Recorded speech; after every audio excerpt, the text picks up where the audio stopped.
নমস্কার সম্মানীয় দর্শক মণ্ডলী, সম্মানীয় শিক্ষক শিক্ষিকা, সরকারি কর্মচারী, পেনশন হোল্ডার সবাইকে স্বাগত। ডিএ মামলার রায়দান কি শীঘ্রই?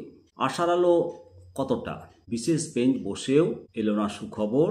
সরকারি কর্মীদের ডিএ মামলার রায়দান ঠিক কবে? এই নিয়ে লেটেস্ট আপডেট সংবাদ মাধ্যম প্রকাশ করেছে। চলুন আমরা জেনে নিই যে মামলায় রাজ্যের লক্ষ লক্ষ সরকারি কর্মচারী অপেক্ষা করছে যে এর অবসান কি শীঘ্রই? কবে বহু প্রতীক্ষিত মহার্ঘ ভাতার রায়দান? কিছুদিন আগে শোনা গেছিল যে রাজ্য সরকারি কর্মচারীদের ডিএ মামলার শুনানির জন্য সুপ্রিম কোর্টে একটা বেঞ্চ রিফর্ম হয়েছে। ডিএ মামলার রায়দান নিয়ে অপেক্ষা বাড়ছে। মাননীয় বিচারপতি সঞ্জয় কারোল এবং মাননীয় বিচারপতি প্রশান্ত কুমার মিশ্রের একটা বেঞ্চ গঠিত হয়েছিল। তবে এর আগেও ডিএ মামলার শুনানির সময় দীর্ঘদিন ধরে এই দুই বিচারপতি মামলাটা শুনেছিলেন। স্বভাবতই সরকারি কর্মচারীদের মধ্যে একটা আবেগ দেখা যায়। তবে বুধবারেও কোনো সুখবর আসেনি। এ নিয়ে একটা হতাশা বেড়েছে কর্মচারীদের মধ্যে।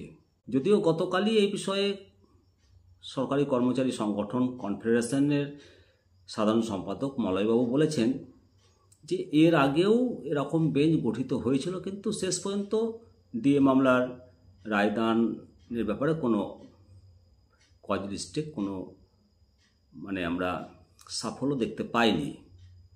সুপ্রিম কোর্ট গত 8ই সেপ্টেম্বর ডিএ মামলার শুনানি করেছিল। বর্তমানে রায় কবে বেরাবে সেটা নিয়ে আমরা প্রত্যেকেই আশা করছি যে খুব শীঘ্রই রায়দান বেরাবে। কিন্তু যেটা আইনজীবীদের মতামত, এমনভাবে সুপ্রিম কোর্টের বিশেষ বেঞ্চ বসতে বসতে হয়তো একদিন ডিএ মামলার রায়টা উঠবে, কিন্তু সেই নির্দিষ্ট দিনটি কবে সেটা নিশ্চিত করে বলা যাচ্ছে না। যেহেতু নোটিশে ডিএ মামলার শুনানির কোনো গ্যারান্টিও নেই, তাই ধৈর্য ধরার ছাড়া কোনো রাস্তাও নেই। বকেয়া ডিএ নিয়ে লড়াই করছে সরকারি কর্মীরা। রাজ্যের সরকারি কর্মীরা ডিএ বা মহার্ঘ ভাতা মামলার শুনানি শেষ হলেও রায়দান এখনও হয়নি।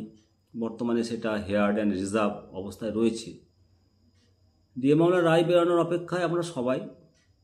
সুপ্রিম কোর্ট রায় কবে দেয় এবং সেই রায় কোন দিকে যায় সেদিকে আপনাদের সঙ্গে আমাদেরও নজর রয়েছে।